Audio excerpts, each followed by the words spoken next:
Hello everyone, how are you doing? This is MD Tech here with another quick tutorial. Today I'm going to show you guys how to hopefully resolve the error connection refuse that you might get in Google Chrome or any other web browser. So in this brief tutorial I'm going to be walking you guys through how to hopefully resolve this. And this is pretty straightforward, and this is very similar to other DNS errors you might be getting.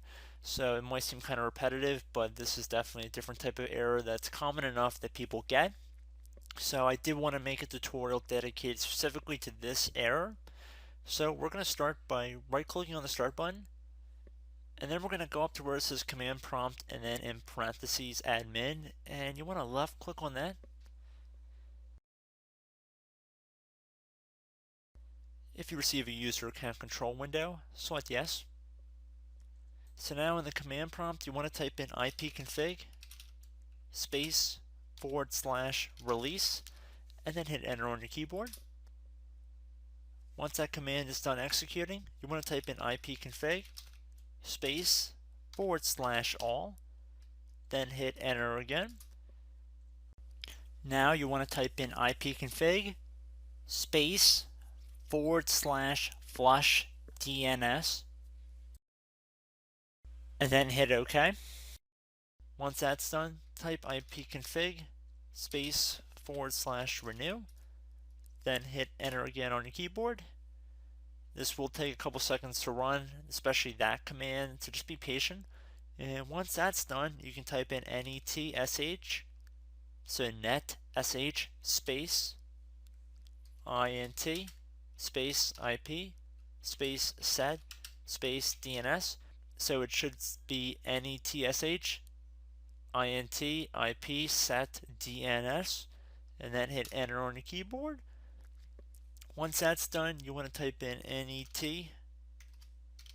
netsh space winsock, winsock, and then another space, and then type reset. Then hit enter one more time on your keyboard. At this point, I'd recommend restarting your computer as it is advised by this command line. So restart your computer, and once your computer is restarted, I will be right back.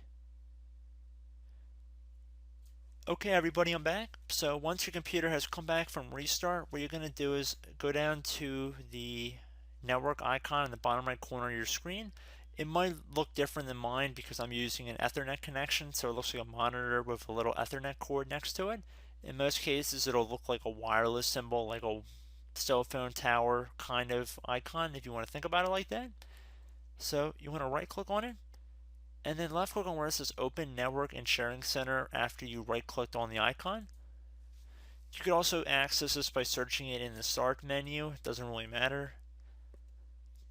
And then at the top left, you're going to left click on the hyperlink that says Change Adapter Settings.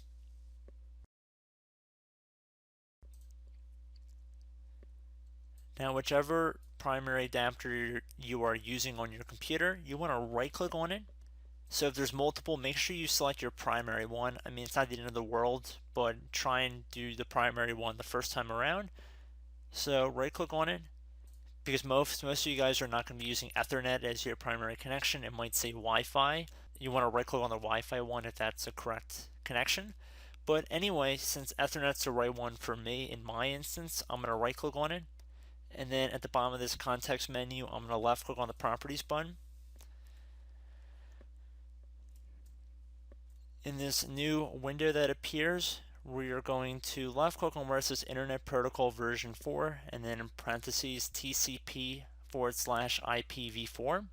So left click on that, and once you've left click on that, you want to left click on the properties button that is now no longer grayed out right here. So left click on that. The bottom section where it says Obtain DNS server address automatically, left click on the selection underneath that says use the following DNS server address. Now for the preferred DNS server, you want to type 8 and then using your mouse click into the next section, type 8 again, next section you want to type 8 and then 8, and then the alternate DNS server you want to do 8.8.4.4. This is Google's own DNS server address. Please make sure you type it in exactly how it appears on the screen. And please note that I was mentioning you have spaces in between here, because you can type up to 3 characters inside each one of these sections, and this is not right. You do not want to do that.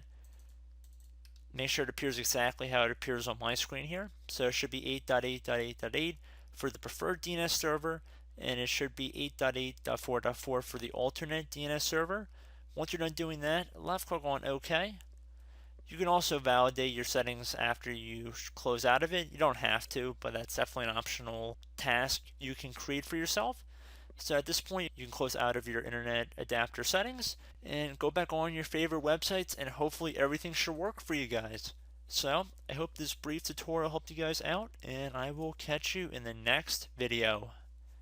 Goodbye.